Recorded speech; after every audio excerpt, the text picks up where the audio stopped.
ನೋಡಿ, ನಮಗೆ ಈ ಘಟನೆ ಇದೆಯಲ್ಲ,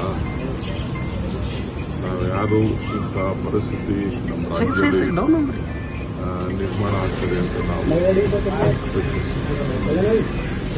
ಆರ್ ಸಿದ್ದಿ ಅವರು ಬರ್ತಾ ಇದ್ದೀವಿ ಅಂತೇಳಿ ಅವರು ಇನ್ಫಾರ್ಮೇಶನ್ ಮೀಡಿಯಾಗೆ ಕೊಟ್ಬಿಟ್ಟಿದ್ರು. ಸೊ ನಮ್ಮ ಸರ್ಕಾರದಲ್ಲೂ ಕೂಡ ನಾವು we didn't have any option. ಆದರೆ ಈಗ ಯಾರು ನಡೆದಿದೆ ನಮ್ಮ ಮನೆಯಲ್ಲೇ ಆಗಿದೆ. ಪ್ರತಿಯೊಬ್ಬರು ನಮ್ಮ ತಂದೆ ತಾಯಿಯರು ನಮ್ಮ ಫ್ಯಾಮಿಲಿಗಳಲ್ಲಿ ಆದ ನೋವು ಇಡೀ ರಾಜ್ಯದಲ್ಲಿ ಎಲ್ಲ ಜನರಿಗೂ ಕೂಡ ಇದು ಬಹಳ ಇದನ್ನ ತಡ್ಕೊಳಕ್ ಆಗ್ತಾ ಇಲ್ಲ. ಈ ಸಂಭ್ರಮ ಇದು ನಾನು ಇಲ್ಲಿ ಒಬ್ರಿಬ್ಬರ ಮೇಲೆ ತಪ್ಪು ಅಂತ ನಾನು ಹೇಳಕ್ಕಾಗಲ್ಲ. ನಾವು ಡೆಫಿನೆಟ್ ಅದನ್ನ ಪರಿಶೀಲನೆ ಮಾಡಲೇಬೇಕಾಗಿದೆ. ಇದರಿಂದ ನಾವೆಲ್ಲ ಪಾಠನೂ ಕೂಡ ಕಲೀಲೇಬೇಕಾಗಿದೆ. ಇಡೀ ಅಡ್ಮಿನಿಸ್ಟ್ರೇಷನ್ ಬೇರೆಯವರು ಎಣದ ಮೇಲೆ ರಾಜಕಾರಣ ಮಾಡ್ತಾ ಇದ್ದಾರೆ. ಕುಮಾರಸ್ವಾಮಿ, ಬಿಜೆಪಿ ಅವರೆಲ್ಲ ಅವ್ರದ್ದು ವೃತ್ತಿ, ಅದು ಎಣದ ಮೇಲೆ ರಾಜಕೀಯ ಮೊದಲಿಂದನೂ ಅವರು ನಡ್ಸ್ಕೊಂಡು ಬಂದಿದ್ದಾರೆ. ಬೇಕಾದ್ರೆ ನಾನು ದೊಡ್ಡ ಪಟ್ಟಿ ಕೊಡ್ತೀನಿ. ಅವ್ರವ್ರ ಅಡ್ಮಿನಿಸ್ಟ್ರೇಷನ್ಗಳಲ್ಲಿ ಏನೇನಾಯ್ತು ಅಂತ ನಾನು ರಾಜಕಾರಣ ಅವ್ರ ತರ ರಾಜಕಾರಣ ಮಾಡಲಿಕ್ಕೆ ನನಗೆ ಇಷ್ಟ ಇಲ್ಲ.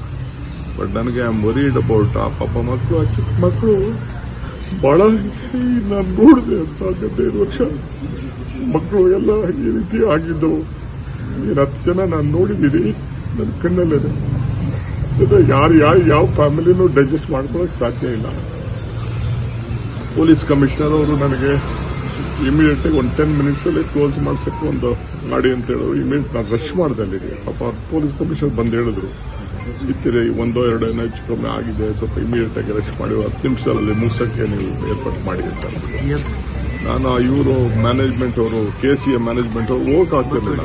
ನಾನು ಕಾರಲ್ಲಿ ಕುಂಡಿಸ್ಕೊಂಡು ನಾನು ಅಲ್ಲಿ ಹೋಗೋದು, KCA ಹೋಗೋದು ನನಗೆ ಪ್ಲಾನು ಇರಲಿಲ್ಲ. ಅವ್ರು ಇನ್ವೈಟ್ ಮಾಡಿದ್ರು, ನನಗೆ ಅಲ್ಲಿ ಹೋಗಕ್ಕೆ ನನಗೆ ಇಂಟ್ರೆಸ್ಟ್ ಇರಲಿಲ್ಲ ನನಗೆ. ಆಮೇಲೆ ನಾನು ಮ್ಯಾನೇಜ್ಮೆಂಟ್ ಅವ್ರನ್ನ ಕರ್ಕೊಂಡು ಹೋಗ್ಬೇಕಾಯ್ತು. ನನ್ನ ಗಾಡಿಯಲ್ಲೇ ಕುಂಡಿಸ್ಕೊಂಡು ನಾನು ಪ್ರೆಸಿಡೆಂಟ್ನ, ಸೆಕ್ರೆಟರಿನ ಅವ್ರನ್ನೆಲ್ಲ ಕುಂಡಿಸ್ಕೊಂಡು ಹೋಗಿ ತಕ್ಷಣ ಅವ್ರ ಹತ್ರನೂ ಮಾತಾಡಿ ಅವ್ರಿಗೂ ಹೇಳಿ ವಿತಿನ್ 10 ಮಿನಿಟ್ಸ್ ಇದನ್ನ ಮಾಡಿ. ಅದಕ್ಕೆ ಅಲ್ಲಿ ಏನು ನಾವು ಅನೌನ್ಸ್ಮೆಂಟ್ ಮಾಡಕ್ ಬಿಡಲಿಲ್ಲ, ಏನೂ ಇಲ್ಲ. 2 ನಿಮಿಷದಲ್ಲಿ ಅವ್ರಿಗೂ ಕ್ಲೋಸ್ ಮಾಡಿ ಒಪ್ಕೊಂಡ್ರು. ಅವ್ರಿಗೂ ಏನು, ನನಗೆ ನಾನು ಇದಕ್ಕೆ ಹೋಗೋವರೆಗೂ ಕೂಡ, ಸ್ಟೇಡಿಯಂಗೆ ಹೋಗೋವರೆಗೂ ಕೂಡ ನನಗೆ ಹಿಂಗಾಗಿರುತ್ತೆ ನನಗೆ ಗೊತ್ತಿಲ್ಲ. ನಿಮ್ಮ ಮೀಡಿಯಾವರೇ ನಂಗೆ ತಿಳಿಸಿದ್ದು. ಎಲ್ಲ ಫೋನ್ಸು ನನಗೆಲ್ಲ ಜಾಮ್ ಆಗೋಗ್ಬಿಟ್ಟಿತ್ತು. ನಿಮ್ಮ ಮೀಡಿಯಾವ್ರು ನನಗೆ ತಿಳಿಸಿದ್ರು. ಮೀಡಿಯಾವರು ಈ ಥರ ಆಗಿದೆ ಅಂತ ಅಂದ್ಬಿಟ್ಟು NDTV ಅವರು, ಟೈಮ್ಸ್ನವರು ಒಂದು 3-4 ಜನ ನನಗೆ ಕೇಳಿದ್ರು. ಟೈಮ್ಸ್ನವರು, ಇಂಡಿಯಾ ಟುಡೇ ಅವ್ರು ನನಗೆ ಈ ಥರ ಆಗಿದೆಯಂತೆ, ನಿಮ್ಗೆ ಏನು ಗೊತ್ತಿತ್ತು? ನನಗಿನ್ನ ಗೊತ್ತಿಲ್ಲ ಅಂತಾನೆ ನಾನು ಹೇಳಿದೆ. ಆಮೇಲೆ ನನ್ನ ಕಮಿಷನರ್ ಹೇಳಿದ್ರು ನನಗೆ ಬಂದು 1-2 ಈ ಥರ ಆಗಿದೆ, ತಕ್ಷಣ ನಾವು ಹಾಸ್ಪಿಟ್ಲಿಗೆ ಈ ಥರ ಆಗಿದೆ, ಇಮಿಡಿಯೇಟ್ಗೆ ದಯವಿಟ್ಟು ನೀವು ಕ್ಲೋಸ್ ಮಾಡಿಸ್ಬೇಕು ಅಂತ. ನಾನು ಟೇಕನ್ ದಟ್. ನಾನು ತಕ್ಷಣ ಅವ್ರಿಗೆ ಹೋಗಿ ನಾನೇ ನಿಂತ್ಕೊಂಡು ಅಲ್ಲಿ ಅವ್ರಿಗೆ ಹೇಳಿದೆ, ನೋ ಫಂಕ್ಷನ್, ನೋ ಭಾಷಣ, ನಥಿಂಗ್, ಯಾರು ಮಾತಾಡೋಕ್ಕೂ ಅಲ್ಲಿ ಅವಕಾಶ ಕೊಡದೆ ಆಗಿದೆ. Definitely we will go to ನಮ್ದೆಲ್ಲರ ಇದರಲ್ಲಿ ನಾವು ಒಬ್ಬರ ಮೇಲೆ ಇಬ್ಬರ ಮೇಲೆ ಬಿಡುವಂತ ಸಂದರ್ಭ ಅಲ್ಲ ಇದು. ಯಾರ ಮೇಲೆ ಬ್ಲೇಮ್ ಮಾಡೋಂಥ ಸಂದರ್ಭ. ನಾನು ಯಾವ ರಾಜಕೀಯದವರು ನನಗೆ ಅವ್ರು ಏನು ಮಾತಾಡ್ತಾರೆ ಅಂತ ನನ್ನ ಲೆಕ್ಕನೂ ಇಲ್ಲ. ಅವರೆಲ್ಲರದು ಮಾಮೂಲಿ ಚೇಷ್ಟೆನೆ. ಅವ್ನು CT ರವಿ ಮಾತಾಡ್ಲಿ, ಕುಮಾರಸ್ವಾಮಿ ಮಾತಾಡ್ಲಿ, ಅಶೋಕ್ ಮಾತಾಡ್ಲಿ, ಯಾರು ಮಾತಾಡ ಅವ್ರದ್ದೆಲ್ಲ ಬರೀ ರಾಜಕಾರಣ. ಅವ್ರದ್ದೆಲ್ಲ ಬೇರೆ ಸಂದರ್ಭದಲ್ಲಿ ನಾನು ಮಾತಾಡ್ತೀನಿ. ಇವೆಲ್ಲ ಬರ್ತದೆ ಚರ್ಚೆ. ಅಸೆಂಬ್ಲಿಲಿ ಅವ್ರವ್ರ ಕಾಲದಲ್ಲಿ ಏನೇನು ಮಾಡಿದ್ರು ಅಂತ ಅಂದ್ಬಿಟ್ಟು ಚರ್ಚೆ ಬರ್ತದೆ. ನಾನು ಮಾತಾಡ್ತೀನಿ. ಈಗ ರಾಜಕಾರಣ ಮಾತಾಡೋದು ಬೇಡ. ಅಧಿಕಾರಿಗಳು ಮಾಹಿತಿ ಕೊಟ್ಟರು ಕೂಡ ಸರ್ಕಾರ ತರಾತುರಿಯಲ್ಲಿ ನಿರ್ಧಾರ ಮಾಡ್ತು ಅಂತ ಸರ್ ಕೆಲ ಅಧಿಕಾರಿಗಳು ಹೋಮ್ ಮಿನಿಸ್ಟರ್ ಹತ್ರ ಈ ಬಗ್ಗೆ ಮಾಹಿತಿ ಕೊಟ್ಟಿದ್ದಾರೆ. ಆಯ್ತಪ್ಪ, ಕುಮಾರಸ್ವಾಮಿ ಹೇಳ್ದಂಗೆ ಅದನ್ನ ನಾನು ಉತ್ತರ ಆಮೇಲೆ ಕೊಡ್ತೀನಿ. ನಾನು ಐವಾಸಿನ್ ಕನಕಪುರ ಕೋರ್ಟಲ್ಲಿದ್ದೆ. ನಾನು ಅದನ್ನ ಯಾರು ಇಟ್ ಮೈ ಗೌರ್ಮೆಂಟ್, ನಮ್ದು ಗೌರ್ಮೆಂಟ್. ಯಾರೇ ತೀರ್ಮಾನ ಮಾಡಿರ್ಲಿ, ನಾವೇ ತೀರ್ಮಾನ ಮಾಡಿದ್ದೀವಿ ಅನ್ಕೊಳ್ಳೋಣ. ನಮ್ದು ಗೌರ್ಮೆಂಟ್ ಇದು. ತಕ್ಷಣ ಟು ರಶ್ ಬ್ಯಾಕ್. ನನಗೂ ಕೆಲವು ಪೊಲೀಸ್ ಆಫೀಸರ್ಸ್ ಫೋನ್ ಮಾಡಿ ಹಿಂಗೆಲ್ಲ ಹಿಂಗಿದೆ ಅಂತ ಹೇಳಿದ ತಕ್ಷಣ ಟು ರಶ್ ಬ್ಯಾಕ್. ನಾವ್ಯಾರು ಎಕ್ಸ್ಪೆಕ್ಟೇ ಮಾಡಲಿಲ್ಲ. 2 hours ಜಾಮ್ ಮಾಡಿ ಇದನ್ನ ಇನ್ನ ಜನ ಬರೋದನ್ನೇ ಇದನ್ನ ನಿಲ್ಸೇ ಬಿಟ್ರು ಮೆಟ್ರೋನ. ಆ ಥರ ಪರಿಸ್ಥಿತಿ ಆಯಿತು. ನನಗೆ ನೀವು ಬರೀ ರಾಜಕೀಯ, ನೀವು ಮಾಧ್ಯಮ, ನೀನು ಕೇಳಕ್ ಹೋಗ್ಬೇಡ. ರಾಜಕೀಯ ಮಾಧ್ಯಮ ಅವ್ರದ್ದು ಕಾಲದಲ್ಲಿ ಏನೇನಾಯ್ತು? ಇಲ್ಲಿ ನನ್ನ ಮನೆ ಮುಂದೆ ರಾಜ್ಕುಮಾರ್ ಆದಾಗ ಏನಾಯ್ತು? ಇಲ್ಲೇ ಎದುರುಗಡೆ ಮನೇಲಿ ನಾನಿದ್ದೆ ಅವತ್ತು. ಆಗ ನಾನು ಡೆಲ್ಲಿಲಿ ಇದ್ದೆ ಅವತ್ತು. ಏನೇನಾಯ್ತು? ಯಾವ ಸಂದರ್ಭದಲ್ಲಿ ಏನೇನಾಯ್ತು ಡೆಲ್ಲಿಲಿ? ಅದೆಲ್ಲ ಈಗ I don't want to speak politics, ದಟ್ಟಿ politics.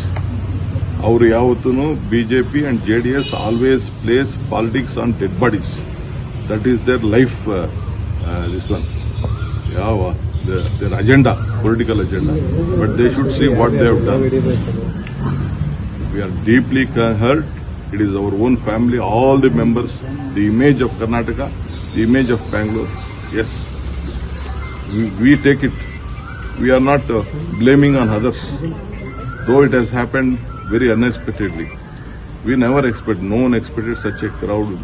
After 18 years, I don't know what was boiling in the youngsters. They all came. No doubt, some decision was there. They wanted to come when they open, and that is all debatable. Things has happened. Now let us be a part of the grief. We want to respect them.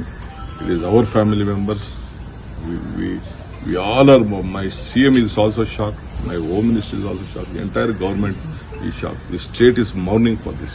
Sir, a few minutes back you were crying, sir. You were narrating for No, see, of course, it is all of our family members. We never expected such a big the image of Karnataka, the image of Bangalore has lost. The family has lost. This child, some mother spoke to you. Yes, the mother said, don't do postmortem, give the body to me. How can we do it? We have to take up a legal this one. Tomorrow something may happen, whether it has been done it in a proper way, whether it is not been, it is an accident, whether someone has stamped it, someone has stabbed it. That has to be, a report has to be come from the health. When postmortem is done, only we will know about it. Because I just checked the gates, what the things were there, how many gates were there. A lot of issues are there. I think the magistrates will definitely look at it. We are very serious in this. My party, even in the national level also, they are very much concerned on this issue. So let us, we will try to find a solution for this. So